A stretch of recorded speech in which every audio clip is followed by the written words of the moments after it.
Eleison και σώσον ημάς. Amen. Brothers and sisters, thank you for being the first congregation for 3 months. In the midst of this coronavirus pandemic, this is the first opportunity that we've had to have a congregation in the church. And we are certainly thankful to God for getting through this interesting experience.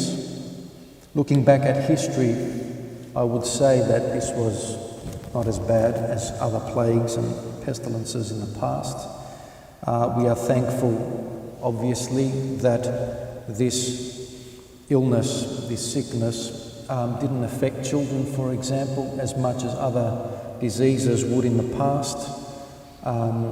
With modern systems of communication, we're thankful that we had all those, whether it was the internet or TV, that we could be given some direction and we knew what was going on. In the old days, there was no way of knowing what was going on.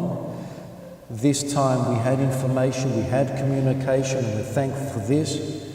We're thankful for the leaders of our country, who, with great responsibility, led us through this. Yes, there were some moments of inconsistency, and we can understand that.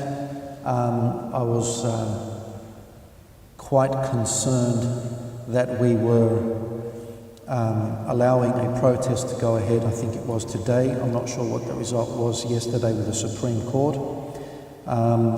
Here we were receiving fines for just walking in the street. Here we were receiving fines for no good reason for driving somewhere. And here we were, the church, following to the T government regulation and guidelines. And suddenly we were allowed to have some protest go on in the city with possibly thousands of people. I hope that that has been cancelled. I'm not up to date with the news. But we can understand that sometimes things can go wrong and decisions can be wrong as well. I'm extremely happy that we can have people back in church. We are striving very hard to follow the regulations regardless of any inconsistencies out there. In terms of Soul Saturday, for the benefit of those who are following us on live stream, the purpose of this day is to contemplate, think about and remember all our loved ones who have passed away. And you probably ask yourselves, why did we have to sit through 20 minutes or half an hour of reading out of names? And the answer is, well, think of each person in our community. This day and its purpose is to remember the people we loved.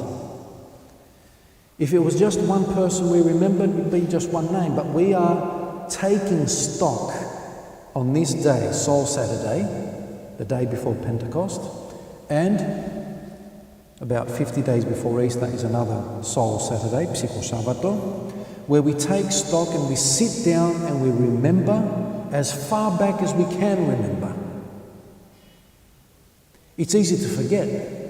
It's easy to forget your grandparents, your great-grandparents. You have to sometimes think, what was my great-grandparent's name? And further back, it is a beautiful thing that we have this tradition of sitting down, thinking, remembering, because it shows our love for them and that has not diminished despite the passing of time. And we only do it twice a year, so it's not overdone. And so it has its purpose. And if I want to remember my loved ones, why shouldn't everyone else in the community remember their loved ones? And we have patience. It is a moment like this where we just bear it, and we have patience, and we show patience because we stand shoulder to shoulder, or in this case, socially distanced shoulder to shoulder. Figuratively speaking, we're shoulder to shoulder knowing that each and every other person in the parish is also praying for their loved ones. And that's a nice thing. So I thank you for your patience with this peculiar service.